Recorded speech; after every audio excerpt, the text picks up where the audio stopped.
And so we have been in a rather long process, if you're not familiar with what's going on here, in bringing about our campus to completion. This campus that is a resource that God has given us, and the buildings that are on it are a resource that God has given us.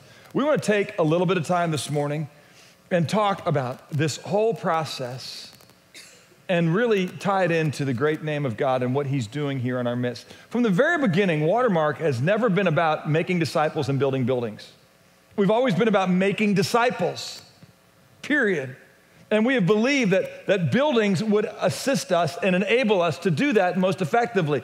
In the early days of our mission together, we would consistently sit down and we would kind of do that whole, red light, yellow light, green light thinking, where what are we doing right now that we need to stop or is a major area of hindrance for us? And what are some things we need to be aware of and that we kind of need to yield to or be warned about? And what are some things that are going absolutely great that we want to double down on and make sure we do well? And consistently we were finding facilities being an issue. Some of you guys were with us in the early days of Lake Highlands, where we met most often. We met in anywhere from 15 to 20 different spots as we were basically an itinerant church. We used to laugh, if you can find us, you can celebrate God with us and come to know him.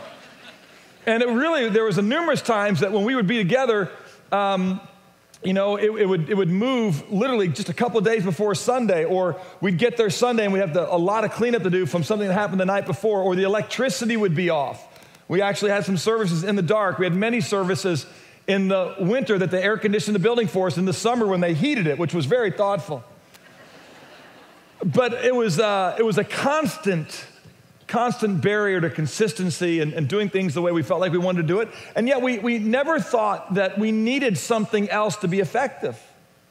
A phrase we've used a lot is this phrase that simply says this: we can't wait for that new resource, that new building. And what we meant by that is two things. When we have that, it's going to take away a lot of barriers to ministry. And secondly, we're not going to wait for those things. God knows all about the need. Our job is to be faithful, to communicate the opportunity that is before us, but most of all, to take care of the opportunity that is before us.